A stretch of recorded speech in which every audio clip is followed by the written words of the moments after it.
Bonjour à tous, j'espère que vous allez bien. Vous le savez, avec les films Marvel, c'est compliqué d'avoir toutes les refs, de suivre tout correctement avec tous les projets qu'il y a. Donc aujourd'hui, ma tâche va être de vous résumer, avant le film Thunderbolts qui débarque au cinéma, l'histoire de chaque membre du groupe dans le plus petit court temps possible, pour que vous ayez toutes les clés en main pour comprendre le film Thunderbolts, pour ne pas être perdu. Donc j'espère que le petit concept vous plaît. Si c'est le cas, n'hésitez pas à liker, à partager, à vous abonner. Et sur ce, commençons sans plus attendre. Voici le résumé de l'histoire des Thunderbolts.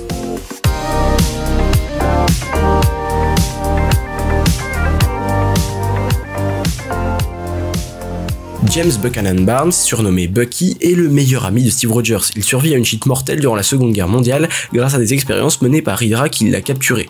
Il perd tout de même son bras et devient un assassin redoutable sous lavage de cerveau, connu comme le soldat de l'hiver. Pendant des décennies, il exécute des missions pour Hydra jusqu'à être confronté à Captain America en 2014 et qui réveille tous ses souvenirs. Après avoir fui Hydra, il est faussement accusé d'un attentat provoquant une guerre civile entre Avengers, d'autant que sous contrôle mental, il a assassiné les parents de Tony Stark. Il est ensuite soigné au Wakanda où il est surnommé le Loup Blanc.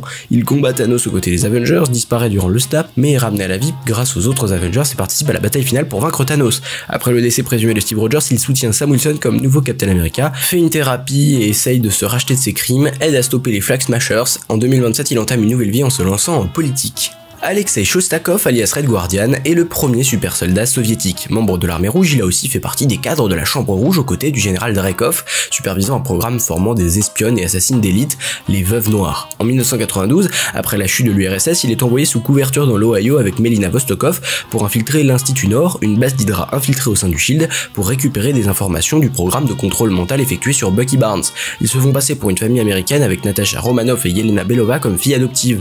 Après la destruction de l'Institut en 1995, Shostakov est emprisonné par Dreykov pour avoir critiqué le régime russe. En 2016, Natasha et Yelena le libèrent pour localiser Dreykov. Il rejoint sa fausse famille pour démanteler la Chambre Rouge une bonne fois pour toutes. Yelena Belova est une espionne russe formée dès l'enfance par la Chambre Rouge. Séparée de Natasha à son arrivée, elle poursuit le programme devenant l'une des veuves contrôlées mentalement par Dreykov. Libérée grâce à une poudre spéciale, elle s'allie à Natasha et à leurs parents adoptifs pour faire tomber l'organisation et tuer Dreykov. Elle passe ensuite 2 ans à libérer d'autres veuves avant de disparaître durant le snap de Thanos. De retour en 2023, elle apprend la mort de sa sœur. Sur sa tombe, Valentina Allegra-Desfontaines lui confie une mission, éliminer Clint Barton, qu'elle accuse de la mort de Natasha. En décembre 2024, elle l'affronte, mais il parvient à lui révéler que Natasha s'est sacrifiée volontairement pour sauver le monde. Antonia Dreykov, la fille du général, est grièvement blessée lors d'une tentative d'assassinat contre son père. Devenue Taskmaster, elle est contrôlée par une puce lui permettant d'imiter les styles de combat d'autres individus. En tant qu'arme de la Chambre Rouge, elle traque Yelena. Confrontée à Natasha, elle est libérée du contrôle mental par la poudre rouge et s'échappe pour reconstruire sa vie. John Walker est un ancien capitaine du 75e régiment des Rangers, choisi pour succéder à Steve Rogers comme Captain America officiel. Opposé à Sam Wilson et Bucky Barnes dans leur lutte contre les Flag Smashers, il prend du sérum de super soldat.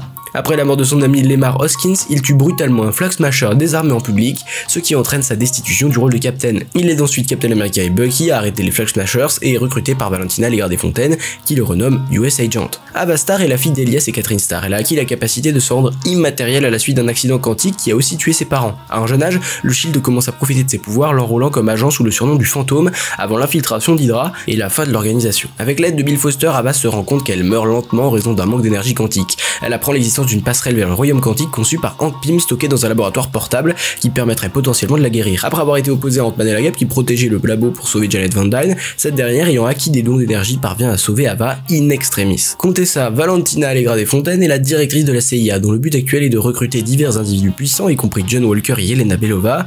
Lorsque les tensions géopolitiques surgissent entre les États-Unis et le Wakanda, elle fait arrêter son ex-mari Everett Ross pour haute trahison après avoir obtenu des preuves qu'il avait donné des renseignements au Wakanda. Voilà, c'était l'histoire des Thunderbolts. Si la vidéo vous a plu, n'hésitez pas à faire tout le titi quenti, c'est-à-dire liker, partager, vous abonner et aller découvrir le reste de ma chaîne. Je parle de Marvel, voilà, ça fait plaisir. Et en tout cas, n'oubliez jamais, subscribers, rassemblement.